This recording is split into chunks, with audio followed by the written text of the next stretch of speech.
Welcome to Haripriya home tips. இன்றைக்கி வந்து என்ன வீடியோ பார்க்க போகிறோன்னா, இந்த பேஸ்ட் யூஸ் பண்ணி நம்ம எந்தெந்த பொருளை வந்து க்ளீன் பண்ணலாம், இந்த பேஸ்ட்டில் வந்து இவ்வளோ ஒரு யூஸ் இருக்கா அப்படிங்கிறத வந்து நம்ம பார்க்க போகிறோம். நம்ம எந்த பேஸ்ட் வேணால் எடுத்துக்கலாம். நான் இன்றைக்கி இந்த ரெட் பேஸ்ட் எடுத்திருக்கேன். இந்த பேஸ்ட் வச்சு நம்ம வந்து ஒரு க்ளீனிங் டிப்ஸ் வந்து நிறைய டிப்ஸ் பார்க்க போகிறோம். ஒவ்வொன்றா பார்க்கலாம் வாங்க.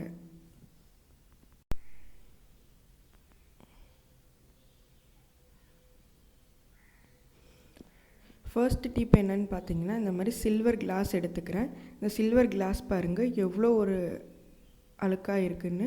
யூஸ் பண்ணி ரொம்ப நாள் ஆனதுனால இந்த மாதிரி அழுக்காயிடுச்சு. இந்த மாதிரி நீங்கள் வெள்ளி கொலுசு, வெள்ளி பாத்திரம் எதுனாலும் வந்து இந்த மாதிரி நீங்கள் க்ளீன் பண்ணலாம். நான் இப்போ க்ளீன் பண்ணி காமிக்கிறேன். ஃபஸ்ட்டு ஒரு ப்ரஷ்ஷில் வந்து இந்த மாதிரி பேஸ்ட் எடுத்துகிட்டு அதுக்கு ஃபுல்லாக அப்ளை பண்ணிங்க. அந்த கிளாஸோட ஃபுல் உள் சைடு வெளி சைடு எல்லா பக்கமும் அப்ளை பண்ணிக்கிறேன். அப்ளை பண்ணிவிட்டு ஒரு ஸ்க்ரப்பர் வச்சு இந்த மாதிரி தேய்ச்சி எடுத்துக்கிறேன். ஸ்க்ரப்பர் வச்சு நார்மல் பாத்திர கழுவலாம் அந்த ஸ்க்ரப்பர் தான் எடுத்திருக்கேன். லைட்டாக தேய்ச்சி எடுத்துக்கோங்க. ஸ்டீல் ஸ்க்ரப்பர் வந்து யூஸ் பண்ணாதீங்க. அப்போது கோடு கூட விழுகிறதுக்கு வந்து சான்சஸ் இருக்குது. அவ்வளோ தூரம் நம்ம அமுக்கி தேய்க்கணுன்னு அவசியம் இல்லை. இந்த ஸ்க்ரப்பர் வச்சே நம்ம கொஞ்சமாக அழுத்தம் கொடுத்து தேய்ச்சாலே போதும், நல்லா போயிடும். இதே கொலுசு நீங்கள் வேறு பாத்திரம் எதுனாலுமே வந்து இந்த மாதிரி பேஸ்ட் அதில் கொஞ்சம் அப்ளை பண்ணிவிட்டு நீங்கள் இந்த மாதிரி ஸ்க்ரப்பர் வச்சு இல்லை ப்ரஷ் வச்சு, கொலுசெல்லாம் வந்து பார்த்திங்கன்னா ப்ரஷ் வச்சே தேய்ச்சிக்கலாம். ப்ரஷ் வச்சே தேய்ச்சி எடுத்துக்கலாம். இந்த பாருங்கள் நீட்டாக கழுவி எடுத்து பார்த்தீங்க அப்படின்னா நல்ல ஒரு சேஞ்சஸ் தெரியுது. எவ்வளோ ஒரு பளிச்சுன்னு இருக்குதுன்னு பாருங்கள். புது கிளாஸ் மாதிரி ஆயிடுச்சு இந்த கிளாஸு. இந்த மாதிரி நீங்கள் வெள்ளி பொருட்கள் எதுனாலும் இதை வச்சு பேஸ்ட் வச்சு க்ளீன் பண்ணிக்கலாம்.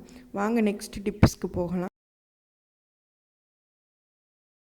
வாஷ் பேசினோட டேப்பை தான் க்ளீன் பண்ண போகிறோம். பாருங்கள் எவ்வளோ ஒரு அழுக்காக இருக்குது. இப்போ நான் ப்ரஷ் வச்சு எல்லா பக்கமுமே வந்து இந்த பேஸ்ட்டை வந்து அப்ளை பண்ணிக்கிறேன். ஃபஸ்ட்டு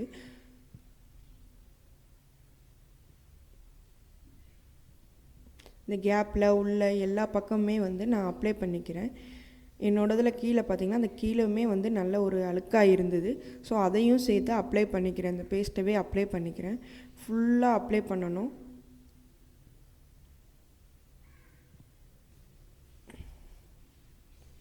அப்ளை பண்ணி முடித்தாச்சு. இப்போ நான் வந்து கழுவி காமிக்கிறேன் பாருங்கள். தண்ணி ஊற்றி லேசாக இப்படி கழுவினாலே போதும். நல்ல ஒரு பளபளன்னு மாறிடும், புதுசு மாதிரி இருக்கும். பாருங்கள், நீங்களே பாருங்கள் எப்படி புதுசு மாதிரி ஆயிடுச்சுன்னு பாருங்கள். நல்லா க்ளீன் பண்ணிடுச்சு. இந்த ஒரு பேஸ்ட்டே போதும், நம்ம வந்து நல்லா க்ளீன் பண்ணிடலாம். வேறு எதுவுமே யூஸ் பண்ணணும்னு அவசியம் இல்லை. இந்த மாதிரி weekly once or 3 days once இந்த டேப்பெல்லாம் வந்து க்ளீன் பண்ணி விட்டுட்டோன்னா எப்போவுமே பார்க்குறதுக்கு புதுசு மாதிரியே நம்மளுக்கு வந்து இருக்கும். க்ளீன் பண்ணியாச்சு, அழகாயிடுச்சு. Next tip number 3. வாங்க டிப் நம்பர் 3 என்னன்னு பார்க்கலாம். சிங்கில் வந்து எனக்கு இந்த மாதிரி டேப் இருக்குது. ஸோ இதை ஃபுல்லாக வந்து நான் பேஸ்ட் வந்து அப்ளை பண்ணிக்கிறேன்.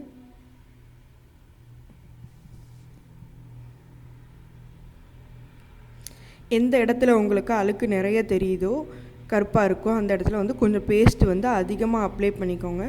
அப்ளை பண்ணிவிட்டு ஃபுல்லாக விட்டுருங்க.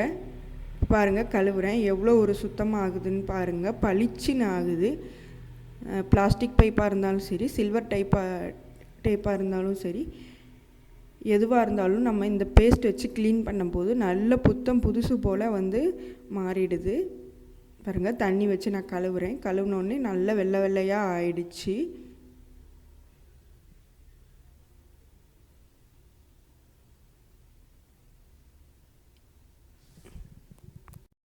வீக்லி ஒன்ஸ் இந்த மாதிரி க்ளீன் பண்ணி வச்சுக்கிட்டிங்கன்னா நீங்கள் எப்போவுமே உங்கள் டேப்லாம் வந்து நல்லா புதுசு மாதிரி மெயின்டைன் பண்ணலாம். நெக்ஸ்ட்டு பேஸ்ட் வச்சு வேறு என்ன செய்யலான்னு பார்க்கலாம் வாங்க.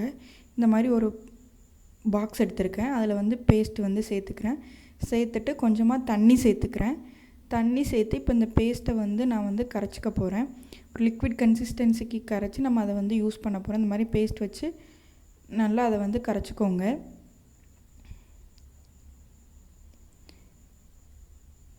இந்த லிக்விட் வந்து பார்த்திங்கன்னா வந்து நம்ம நிறைய பர்பஸ்க்கு யூஸ் பண்ணலாம். வாங்க எதுக்கு யூஸ் பண்ணலான்னு காமிக்கிறேன். நம்ம டிப் நம்பர் 4க்குள்ளே போகலாம். சிங்க், வாஷ் பேசின் இந்த மாதிரி வந்து நம்ம இந்த லிக்விட் யூஸ் பண்ணி க்ளீன் பண்ணலாம். பாருங்கள், இப்போ நான் வந்து வாஷ் பேசின் வந்து க்ளீன் பண்ணி காட்டுறேன். எவ்வளோ டர்ட்டியாக இருக்குதுன்னு பாருங்கள் யூஸ் பண்ணி. ஸோ நான் வந்து இந்த லிக்விட் வச்சு நார்மல் ஒரு ஸ்க்ரப்பர், பாத்திரங்கள் ஒரு ஸ்க்ரப்பர் வச்சு தான் வந்து க்ளீன் பண்ணுறேன். பாருங்கள் எவ்வளோ க்ளீனாக ஆகுதுன்னு பாருங்கள். இந்த ஒரு லிக்விடே போதும், இந்த வாஷ் பேசின் வந்து புதுசு போல் வந்து மாறிடும். நல்லா ஃபஸ்ட்டு இந்த லிக்விட் வந்து அப்ளை பண்ணிக்கோங்க. ஃபுல்லாக வாஷ் பேசின் ஃபுல்லாக அப்ளை பண்ணிக்கோங்க. அப்ளை பண்ணிவிட்டு க்ளீன் பண்ணிங்க அப்படின்னா வந்து நல்ல ஒரு பளிச்சுன்னு இருக்கும், புதுசு போல் இருக்கும் நம்மளுக்கு பார்க்குறதுக்கே. பாருங்கள் ஃபுல்லாக அப்ளை பண்ணிவிட்டேன். அடுத்து க்ளீன் பண்ணுறேன். க்ளீன் பண்ணிவிட்டு பார்த்தீங்க அப்படின்னா வந்து நல்லா புதுசு போல் ஆயிடுச்சு.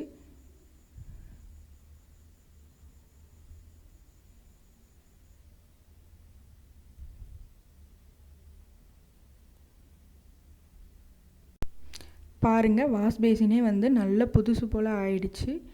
இந்த மாதிரி க்ளீன் பண்ணிங்கன்னா அப்படின்னா ஈஸியாக க்ளீன் பண்ணிடலாம். இப்போ நெக்ஸ்ட்டு டிப் நம்பர் 5க்கு போகிறோம். இந்த மாதிரி கிச்சனில் இருக்க ஸ்விட்ச் போர்டு பார்த்திங்கன்னா வந்து ரொம்ப ஒரு அழுக்காக இருக்கும், எண்ணெய் பிசுக்காக இருக்கும். ஏன்னா நம்ம கிச்சனில் நிறைய தாளிக்கிறது இந்த மாதிரி யூஸ் பண்ணுறது அப்படின்றதுனால வந்து பார்த்திங்கன்னா ரொம்ப ஒரு அழுக்காக இருக்கும். இதில் வந்து நம்ம தண்ணி எதுவுமே யூஸ் பண்ண முடியாது. ஸோ நம்மளுக்கு வந்து எப்படி க்ளீன் பண்ணுறதுன்னு பயமாக இருக்கும். ஃபஸ்ட்டு இதை க்ளீன் பண்ணுறதுக்கு முன்னாடி நீங்கள் வந்து கண்டிப்பாக வந்து எலக்ட்ரிசிட்டியை வந்து கண்டிப்பாக ஆஃப் பண்ணிடணும். மெயினை ஆஃப் பண்ணிவிட்டு இந்த மாதிரி க்ளீன் பண்ணுங்கள். கண்டிப்பாக மெயினை ஆஃப் பண்ணாமல் க்ளீன் பண்ணாதீங்க. ஃபஸ்ட்டு பேஸ்ட்டை வந்து ஃபுல்லாக அப்ளை பண்ணிக்கோங்க. இந்த மாதிரி அந்த எந்த இடத்துல அழுக்கு அதிகமாக இருக்கோ அந்த இடத்துல நல்லா அப்ளை பண்ணிக்கோங்க. எல்லா இடமுமே வந்து எண்ணெய் பிசுக்காக இருக்குது. ஸோ நான் ஃபுல்லாக வந்து அப்ளை பண்ணிக்கிறேன். அந்த ஹோல்ஸ்லலாம் வந்து அப்ளை பண்ணாதீங்க. இந்த மாதிரி ஸ்விட்சு போர்டு சுற்றி இருக்கிற இடத்துல மட்டும் நல்லா அப்ளை பண்ணிக்கோங்க. அப்ளை பண்ணிவிட்டு ஜஸ்ட்டு ஒரு காட்டன் கிளாத் வச்சு லைட்டாக தொடச்சி எடுத்திங்கன்னா போதும். நல்ல எண்ணெய் பிசுக்கு எல்லாமே போயிடும். எண்ணெய் பிசுக்கு எல்லாமே போய் நல்லா பளிச்சுன்னு ஆகிடும். அந்த போர்டு பாருங்கள், இப்போ முன்னாடி பார்த்ததுக்கு இப்போ பார்க்குறதுக்கும் உங்களுக்கு டிஃப்ரென்ஸ் தெரியும்னு நினைக்கிறேன்.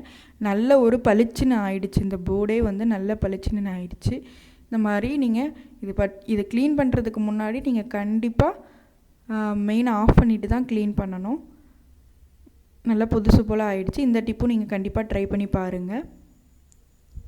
வாங்க நெக்ஸ்ட்டு டிப்புக்கு போகலாம். Next tip number 6.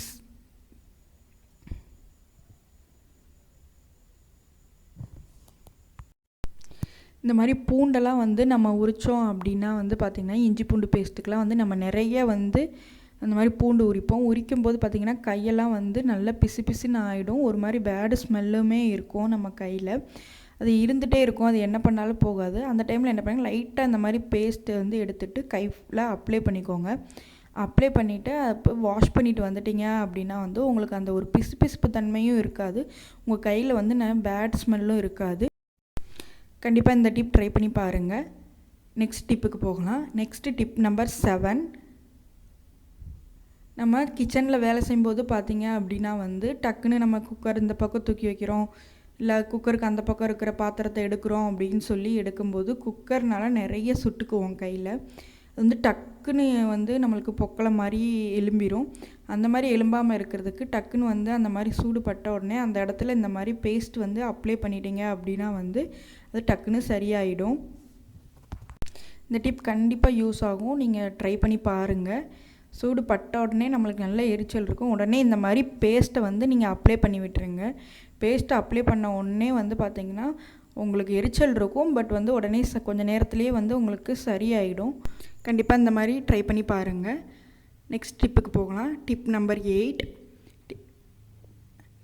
நம்ம லைட்டெல்லாம் பார்த்திங்கன்னா வந்து கிச்சன்லேயே யூஸ் பண்ணுறதுனால நல்ல எண்ணெய் பிசுக்காக இருக்கும். நம்ம வந்து லைட்டெல்லாம் தண்ணி யூஸ் பண்ணி கழுவ முடியாது. அப்புறம் லைட்ரு வந்து ரிப்பேர் ஆகிடும், இல்லைன்னா நல்லா பற்றிக்காது. நம்ம ஸ்டவ் பற்ற வைக்கும்போது டக்குன்னு அடிச்சுட்டே இருக்கும். ஸோ அந்த மாதிரி இல்லாமல் இருக்கிறதுக்கு நம்ம பேஸ்ட் வச்சு இந்த மாதிரி சுத்தமாக க்ளீன் பண்ணிக்கலாம். இந்த மாதிரி அந்த லைட்டரை எடுத்து ஃபுல்லாக பேஸ்ட் அப்ளை பண்ணிக்கோங்க.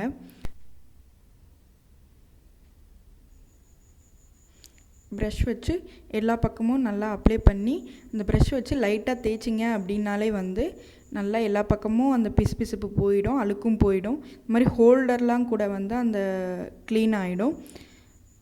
பாருங்கள், ஃபுல்லாக அப்ளை பண்ணிட்டேன். இப்போ வந்து ஒரு காட்டன் கிளாத் வச்சு ஃபுல்லாக வந்து தொடச்சி எடுத்துக்க போகிறேன்.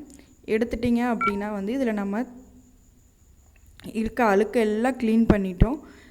தண்ணியுமே யூஸ் பண்ணலை. ஸோ நம்ம லைட்டருக்கும் வந்து பார்த்திங்கன்னா எதுவுமே ஆகாது. பாருங்கள், நல்லா தொடச்சி எடுத்துட்டேன். நல்லா புதுசு போல் ஆயிடுச்சு. இந்த மாதிரி அடிக்கடி லைட்டரை வந்து க்ளீன் பண்ணி வச்சுக்கிட்டிங்க அப்படின்னா வந்து உங்களுக்கு பார்க்கவும் அந்த லைட்ரு வந்து அழகாக இருக்கும்.